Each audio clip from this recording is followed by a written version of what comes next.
Aldo Moro. On the 16th of March 1978, Italians woke to the news of Aldo Moro's kidnapping. The former prime minister was on his way to a meeting in Rome when he was waylaid by Red Brigades, a terrorist group. 5 of his bodyguards were killed and the kidnappers drove away with Moro. Originally from a tiny town of Magli, Moro had a long political career that began in the 1940s. He'd been secretary of the Christian Democracy Party and had served as prime minister 5 times before he was kidnapped in 1978. After his kidnapping, trade unions called for a general strike and police forces searched everywhere in an effort to find him. The Pope, Paul VI, a personal friend of Moro, even offered to trade himself for the prime minister. The kidnappers' demand was simple: free all the Red Brigade's imprisoned members to save Aldo Moro's life, but the Italian government refused to negotiate. The kidnappers then held a people's trial for Moro and imposed the death sentence on him. And on the 9th of May 1978, 55 days after seizing him, they placed him in the trunk of a car, covered him with a blanket, and shot him 10 times. Was anyone held accountable? Well, on the 23rd of January 1983, 32 Red Brigades members were sentenced to life imprisonment for Moro's kidnapping and murder. And in 2012, 2 of the founders of the Red Brigades claimed that the US and the Soviet Union wanted Moro dead and said that it was the Italian journalist Carmine Pecorelli, who was himself shot dead a year after Moro's assassination, that spoke out about this. John F. Kennedy. John Fitzgerald Kennedy, popularly known as JFK, was born on the 29th of May 1917 in Brookline, Massachusetts. He went to Harvard University and graduated in 1940 with a Bachelor of Arts in Government, specializing in internal affairs. During his time at Harvard, Kennedy met Jacqueline "Jackie" Bouvier, whom he married on the 12th of September 1953, and they had 3 children. Kennedy was sworn as the 35th President of the United States on the 20th of January 1961. Now, if JFK had known that on November 22nd, 1963, he would be shot dead, he probably would not have stepped out that day. While in Dallas, he was fatally shot while in a motorcade by Lee Harvey Oswald, who was soon after arrested and charged with the assassination of the President of the United States. A few days before Lee Harvey's trial, Jack Ruby, an American nightclub owner, executed Oswald by shooting him. Ruby himself would die later of cancer in 1967 while waiting for the date of his new trial. A multitude of conspiratorial theories began to spring up like mushrooms in the weeks and months that followed. Lee Harvey Oswald was said to have made strange trips to Mexico City in the days before the assassination, and then the CIA's failed attempts to kill Fidel Castro, former president of Cuba, served as another reason for the assassination. Others think anti-Castro groups were angry over Kennedy's handling of the Bay of Pigs invasion. Anna Politkovskaya, a journalist, paid the ultimate price for covering political and social issues in Russia, especially focusing on the Second Chechen War that happened between 1999 and 2005. Anna's reporting was fearless, and she shortly became Russia's most prominent war correspondent. She spent 7 years reporting on the Chechen conflict, despite being attacked, assaulted, and even arrested by Russian forces. By 2001, things had escalated to the point that she had to flee to Vienna because of death threats. Not that this prevented her from doing her job. In September 2004, on her way to negotiate with the hostage takers in the siege of the school at Beslan, she suddenly fell ill right after drinking a cup of tea on the flight, possibly because of the poison slipped into it by the Soviet secret police types, but Anna managed to recover and continue her work. On October 7th, 2006, which is also Vladimir Putin's birthday, Anna, at age 48, was found dead in an elevator of her apartment building. She had been shot 3 times. Her funeral was held on the 10th of October and was attended by more than 1,000 people, colleagues, public figures, and admirers. Later, 3 men were accused of helping her kill her and were charged with the offense, but the real mastermind behind the murder was never caught: John Lennon. It is December 8th, 1980, and you're just tapping your foot along to one of the Beatles' songs when you suddenly hear that someone had just shot and killed John Lennon. Well, this is exactly what happened when Mark David Chapman, a Beatles fan, pulled out a revolver hidden in his coat pocket, took aim at Lennon's back, and quickly fired 5 hollow-point bullets from about 9 to 10 feet away. John Lennon, born on the 9th of October 1940, came to international fame as a singer, songwriter, and rhythm guitarist for the Beatles. Lennon grew up in Liverpool, UK, and formed the Quarrymen in 1956, which turned into the Beatles by 1960.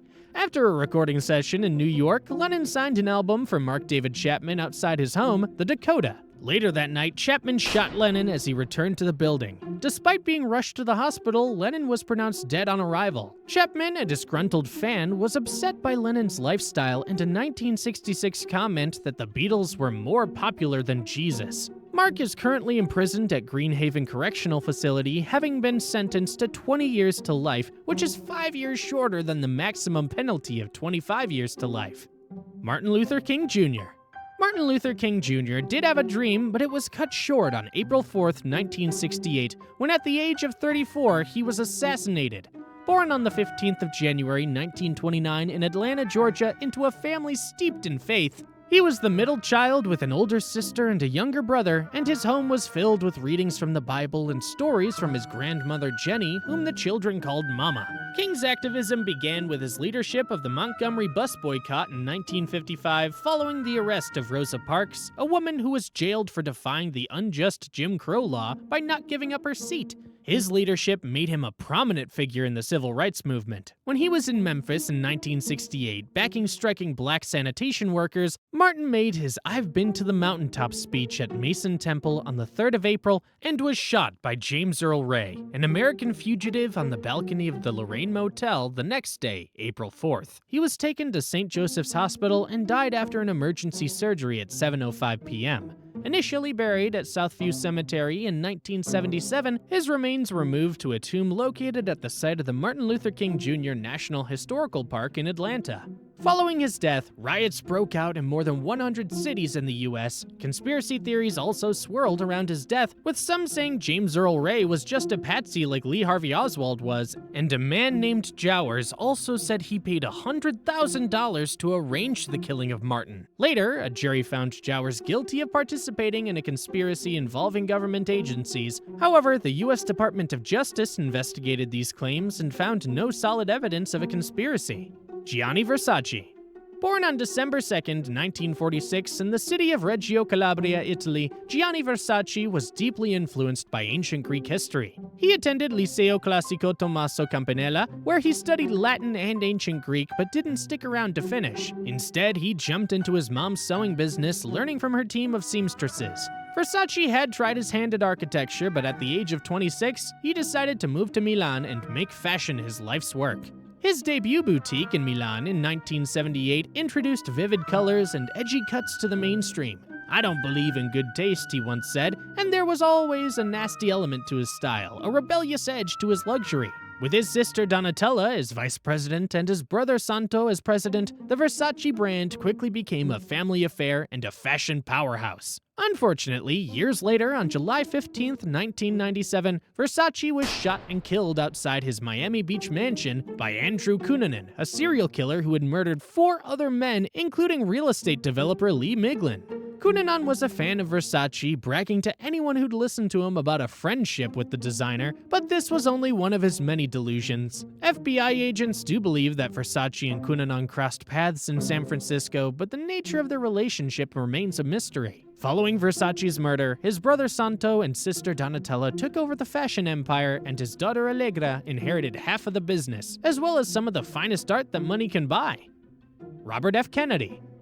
Robert Kennedy was into politics like his brothers John and Ted. He was the 64th U.S. Attorney General and then U.S. Senator for New York. By 1968, Robert, the youngest of the Kennedy brothers, was running for the Democratic presidential nomination. Then, in June of that year, fate took a cruel twist. After making his victory speech at the Ambassador Hotel in Los Angeles, Robert took a shortcut back to his car through the kitchen. Although his bodyguard advised him not to go that way, he did so anyway while shaking his hands with a busboy. While doing so, a 24-year-old Palestinian named Siran fired shots that hit Kennedy and also 5 others.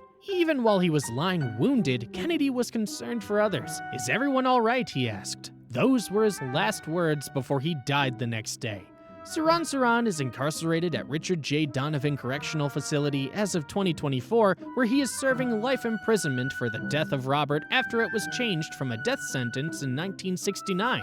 Conspiracy theories emerged almost at once. Some people alleged that there was a second gunman because Kennedy's fatal shot entered from behind. Witnesses, however, swore that Siran was in front. A woman in a polka dot dress was even said to have confessed to killing him, and there were claims that the CIA was involved. Yitzhak Rabin. Yitzhak Rabin was a larger-than-life Israeli political leader. He was the country's fifth prime minister, occupying the office twice, first from 1974 to 1977, and then from 1992 until his assassination on November 4th, 1995. Born in Jerusalem to immigrants from Eastern Europe, he was raised in a labor Zionist home, excelled at agriculture, and had a brilliant 27-year military career, reaching the highest rank in the Israeli Defense Force. On November 4th, 1995, Rabin's life was tragically cut short by Yigal Amir, a law student and right-wing extremist who opposed the Oslo Accords. After a rally in Tel Aviv, Amir shot Rabin as he was heading to his car. Rabin succumbed to his injuries. Amir was swiftly arrested, put on trial, and given a life sentence. But the story didn't stop there. Conspiracy theories began to spread. The authorities' version seemed strange. Gunpowder residue found on Rabin's clothing indicated that he was shot from very close up, whereas witnesses reported that Amir was shooting from several feet away. The medical records also seemed contradictory. Some indicated that Rabin's back had been penetrated by the bullet, while others described a wound to the chest. Making matters more intriguing, Leah Rabin even heard from a security guard that the bullets might have been blanks and that the whole thing was staged. Anna Lindh. On the 10th of September 2003, while shopping for clothes in Stockholm's department store, Anna Lindh, Sweden's foreign minister, was stabbed in the chest, abdomen, and arms. At the time, she was unguarded by the Swedish security service, which later sparked much controversy, particularly considering the fact that her murder seemed to replicate the assassination of the country's prime minister, Olof Palme, in 1986. Taken to Karolinska University Hospital, Lindh underwent more than 9 hours of operations and transfusions of blood. She showed some signs of improvement, but then severe internal bleeding and liver damage necessitated further surgery, and at 5:29 on the 11th of September, she was declared dead. The news of Lindh's killing spread across Europe.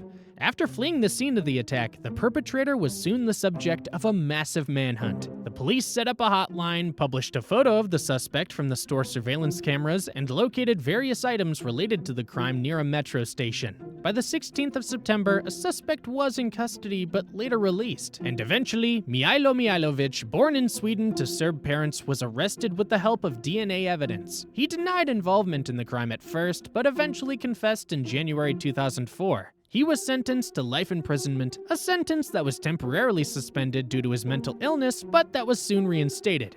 Mihailovic tried to renounce his Swedish citizenship and transfer to Serbia, but his appeal failed. He admitted to hating politicians, but claimed that Lindh was an unlucky victim of his rage.